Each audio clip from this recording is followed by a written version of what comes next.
राहु और केतु का राशि परिवर्तन 18 मई को औसत गति से हो रहा है। राहु जहां कुंभ राशि में प्रवेश करेंगे, वहीं केतु जो है वो सिंह राशि में प्रवेश करेंगे। यह राशि परिवर्तन वृषभ राशि वाले व्यक्तियों के लिए पहले की अपेक्षा बहुत ज्यादा पॉजिटिव और अच्छा तो नहीं कह सकते, लेकिन दसम भाव में राहु आकर के कई मामलों में बहुत ही शानदार फल प्रदान करता है, तो कई मामलों में थोड़ी नेगेटिविटी भी रहती है।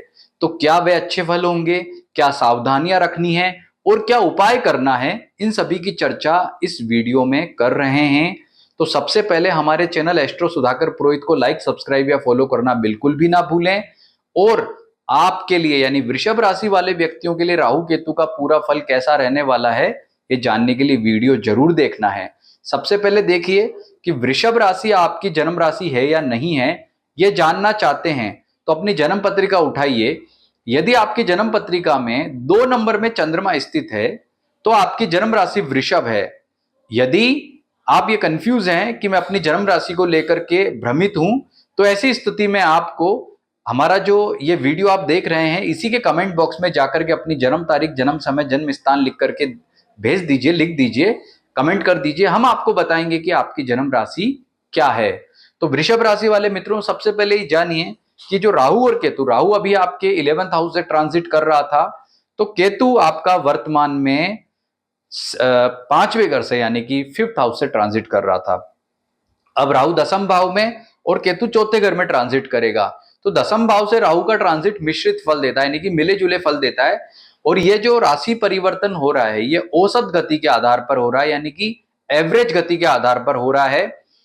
ट्रू यानी कि जो वास्तविक गति है उसके आधार पर यह राशि परिवर्तन होगा 30 मई को। तो आप भ्रमित मत हो जाना कि राहु का राशि परिवर्तन दो दो बार क्यों बताया जा रहा है चैनल्स पे, वो भी आपको यहां पर स्पष्ट कर देता हूं। और राहु केतु हमेशा रेट्रोग्रेड चलते हैं, यानी कि वक्री, यानी कि उल्टी गति से चलते हैं। तो बाकी ग्रह तो 12 से 1, 1 से 2 में जाएंगे, परंतु राहु 12 से 11 में जाएगा, 11 से 10 में जाएगा, और ये हमेशा रेट्रोग्रेड गति से ही चलते हैं। तो दसम भाव में राहु का आना करियर के दृष्टिकोण से बहुत ही अच्छा माना जाता है। शुरुआत करते हैं सबसे पहले स्वास्थ्य पक्ष को लेकर के। तो किस क्षेत्र में यह आपको अच्छे फल प्रदान करेगा और किस क्षेत्र में आपको ध्यान रखना है, नेगेटिविटी रहेगी, इसकी चर्चा अपन करते हैं। तो राहु यहां पर दसम भाव में आके स्वास्थ्य के मामले में बहुत ज्यादा पॉजिटिव नहीं मान सकते, क्योंकि चौथे घर में केतु आता है, तो स्वास्थ्य का ध्यान रखना चाहिए। हेल्थ के मामले में ये कहीं ना कहीं आपको दिक्कत या परेशानी दे सकता है। तो वृषभ राशि वाले व्यक्तियों को केतु को पॉजिटिव करने के लिए भगवान गणपति की और भैरव जी की पूजा उपासना करने के साथ में ही, और जो केतु को पॉजिटिव करने के जितने भी उपाय होते हैं वे करने चाहिए। यदि आपको बीपी रहता है या आपका जो स्वास्थ्य में कोई पुरानी समस्या चल रही है, जैसे कोई हार्ट से रिलेटेड इश्यूज है या कोई पुरानी बीमारी है या हेरिडिटिकल इश्यूज है, तो वो ऐसी स्थिति में केतु बढ़ा सकता है। तो उसके प्रति आपको काफी सावचेत और सावधान रहना चाहिए। यानी कि हेल्थ के मामले में ये जो ट्रांजिट हुआ है, ये इतना ज्यादा श्रेष्ठ नहीं है। बात करते हैं करियर की। तो नौकरी पैसा वालों के लिए राहु का ये ट्रांजैक्शन काफी शानदार है, पॉजिटिव कह सकते हैं। आपको नौकरी में उन्नति देने वाला रहेगा, प्रमोशन देने वाला रहेगा। पैसे के मामले में भी ये काफी अच्छा है और क्रिएटिव बनाता है, यानी कि आपकी नौकरी में ये नए नए तरीके से आपको आगे बढ़ाएगा। लेकिन रिलेशनशिप के मामले में, यानी कि आपका अधिकारियों से, सहकर्मियों से रिलेशनशिप के मामले में इतना ज्यादा अच्छा पॉजिटिव नहीं कहा जा सकता है। इसी तरह से केतु यहाँ चौथे घर में आया है, और चौथा घर से हम व्यापार का भी विचार कर लेते हैं सप्तम भाव के अतिरिक्त। तो ये कहीं ना कहीं काम में थोड़ा बहुत दिक्कत परेशानी देता है। वह दिक्कत परेशानी क्या होती है कि मूड स्विंग्स इसमें ज्यादा होते हैं, संतुष्टि नहीं होती है, तो ऐसा लगता है कि इसको छोड़ दूं, कुछ और कर लूं। इस तरह की मूड स्विंग्स रहेंगे, तो जो उपाय आपको बताए हैं केतु का, वो करने से काफी आपको अच्छा फल मिलेगा। व्यापारियों के लिए भी लगभग इसी प्रकार के फल हैं।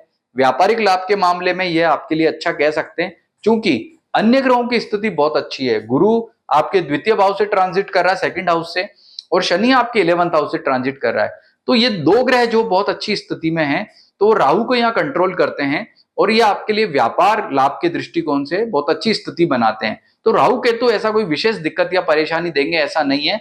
केवल केतु चौथे घर में यहाँ आके आपको जो दिक्कत दे रहा है, उसकी पॉजिटिविटी के लिए आपको केतु के मंत्र का जप है, भैरव जी की पूजा है, गणेश जी की पूजा है, वो करने से काफी पॉजिटिविटी रहेगी। यदि आपकी जन्म पत्रिका में बुध ग्रह काफी अच्छा है, स्ट्रॉन्ग है, तो आप पन्ना रत्न धारण कर सकते हैं उससे भी अच्छा आपको फल मिलेगा।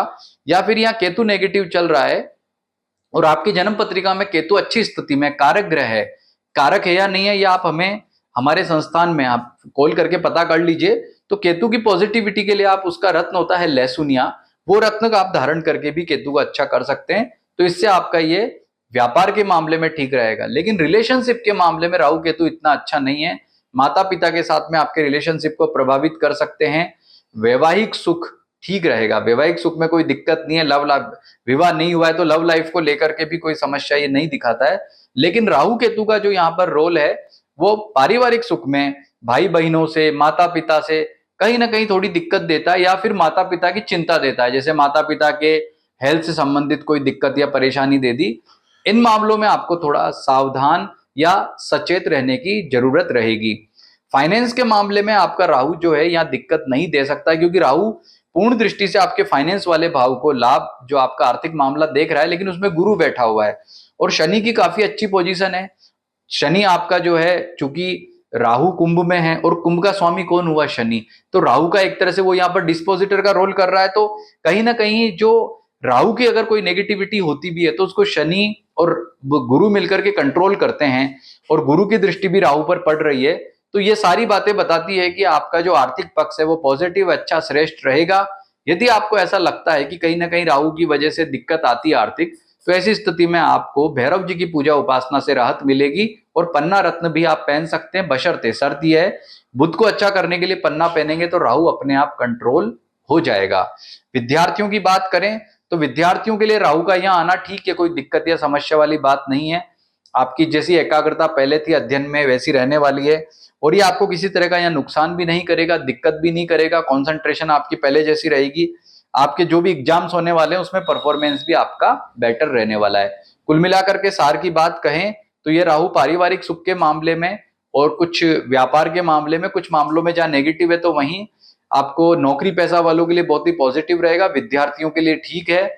और नए काम में, नया काम शुरू करने में, क्रिएटिविटी वाले कामों में ये बहुत ही शानदार और अच्छे फल प्रदान करेगा। फिर भी जो आपको उपाय बताए हैं उन उपायों को आपको जरूर करना है, ताकि ये ट्रांजिट आपके लिए बहुत ही शानदार, श्रेष्ठ और अच्छा फल वाला रहे। नमस्कार।